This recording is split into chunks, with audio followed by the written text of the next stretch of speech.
Alright everyone, Assalamualaikum warahmatullahi wabarakatuh. Good morning, good afternoon, good evening everyone. Welcome back to my YouTube channel, One Day, One Fact. How are you today guys? I hope you guys in a good, great and health condition.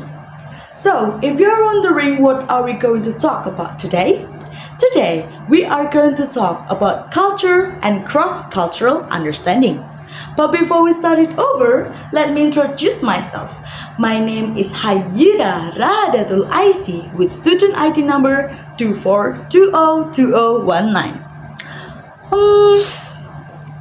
Alright everyone, since we are talking about culture, do you know what is the true meaning of culture? Well, if you think that culture is a system that passed down generationally, you're not totally wrong. Culture is more than just a way of life passed down from one generation through other generation through word of mouth. Culture is the living story of who we are as a people. And oral tradition is how many cultures keep this story alive, using spoken stories, songs, and rituals to share knowledge, values, and also share history. For example, in many cultures, elders pass on creation myths and traditional wisdom through storytellings, which helps younger generations understand their identity and role in the community. Well, another example is the role of the griots in West Africa, who are storytellers and also historians, memorizing genealogies and important events, preserving the community's heritage purely through spoken word.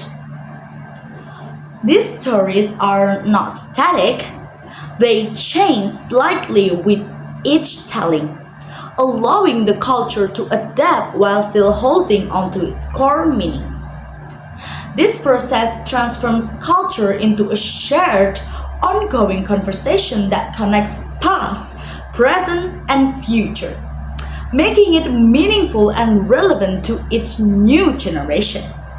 Through oral tradition, culture becomes a live experience, deeply human and continuously evolving. Well, after we talk about the definition of culture, we're also going to talk about characteristics of culture.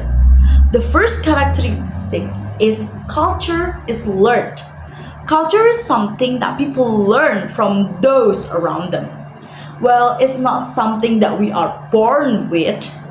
For example, children learn their family's language, what foods are they going to eat, and how to greet others politely.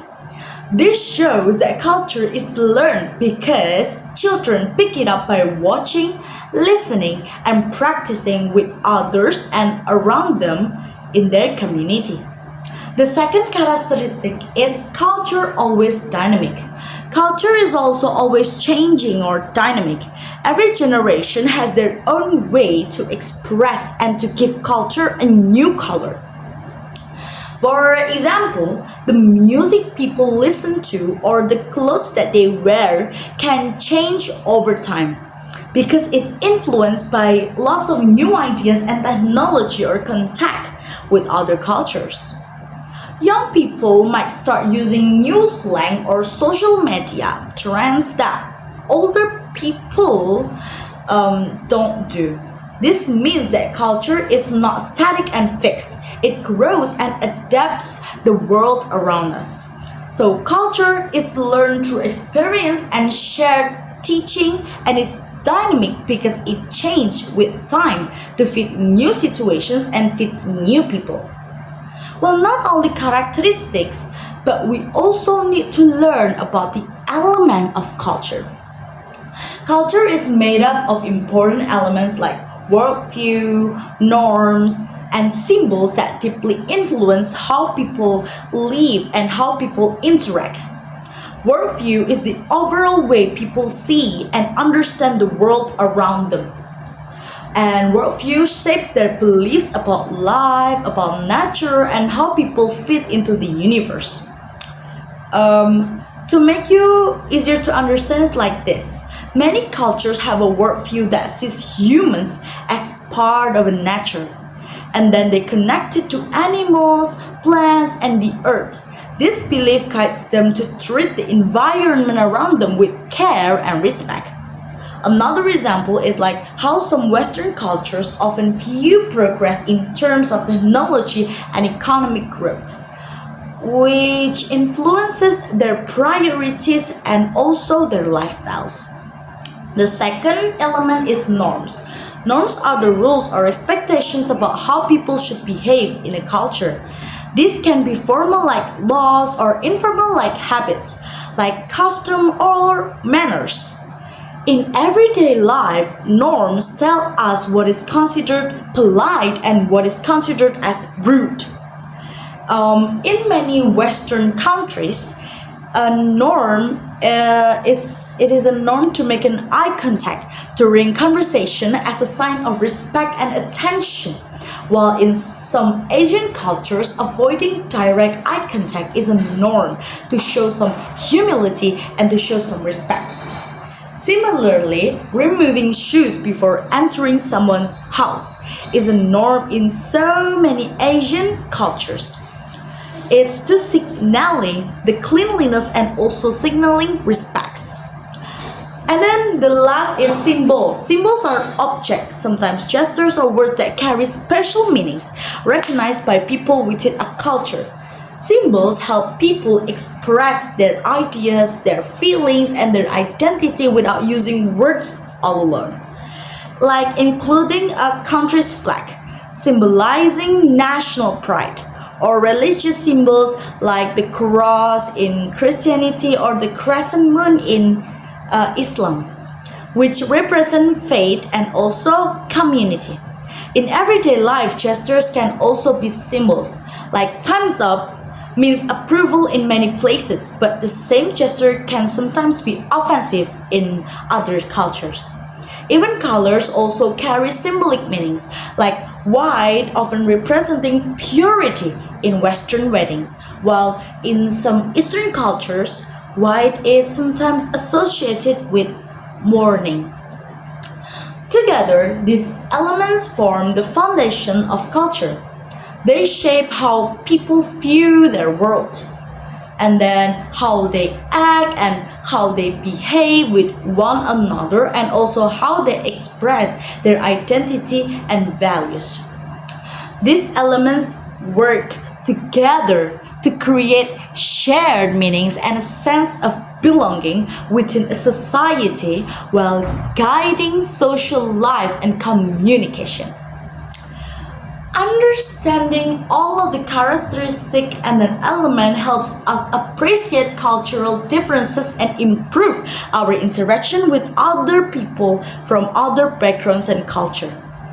After we know the characteristic and the elements, we will also talk about how states culture theory. It's about long-term and also short-term in Eastern, especially in Indonesians, and Western, especially European. The first example is their time perspectives. Indonesia scores relatively high on long-term orientation, which means that people tend to think about future, patience, practice, and persist through challenges. Indonesians often value saving money, investing in relationships, and adapting traditions to changing circumstances. For example, is like this. Indonesians show strong perseverance in education or career growth, understanding that success takes time. Cultural rituals and respect for elders emphasize continuity and future rewards. While many European countries such as the UK or Italy learn towards short-term orientation, focusing more on immediate results and preserving traditions from the past.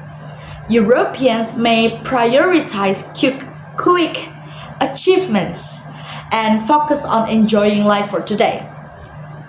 There is often more emphasis on work life balance and spending quality time with a family and friends or someone, reflecting a focus on present satisfaction. The second example is work ethic and goals. In Indonesia, the work ethic is patient and diligent, with an emphasis on long term orientation and long term success. People may tolerate setbacks because they believe in gradual progress and endurance. Goals are tied to long term benefits like building a stable career or building a stable reputation over time. While in Europe, work ethic often focuses on efficiency and achieving clear results. Within shorter time frames, goals may be more immediate, such as completing projects quickly or advancing careers through measurable accomplishments. And then the last example is relationship and business. Relationships in business and personal life in Indonesia are built really slowly and based on trust developed over time. Loyalty and social harmony are important, very important, and business decisions often consider long-term partnerships. Indonesians may avoid rushing contacts to maintain good relations with someone, while business relationships in Europe are often more direct and transactional, with a focus on contracts and quick negotiations. While trust is valued, efficiency and clarity in agreements often take precedence over long-term relationship building. From all of this explanation, we can conclude that culture is always a shared story that connects past, present, and future, brought to life through oral tradition and everyday experiences. Well, culture is something that we learn from the people around us, and sometimes culture changes with each generation as we adapt to new ideas and new influences, so it is very dynamic. The key parts of culture is always a worldview, norms, and symbols. It helps us shape how we see the world, how we behave in society, and how we express our identity. When looking at Hofstede's cultural dimensions about time orientation, Indonesian culture tends to be long-term oriented, meaning that they value patience, perseverance, and building trust slowly in relationship and also in business. Sometimes Indonesians often focus on gradual progress and maintaining social harmony over time. On the other hand, many European cultures lean toward short-term orientation, emphasizing quick results, immediate goals, and also more direct transactional business interactions. Europeans tend to value efficiency and clarity for faster decision making.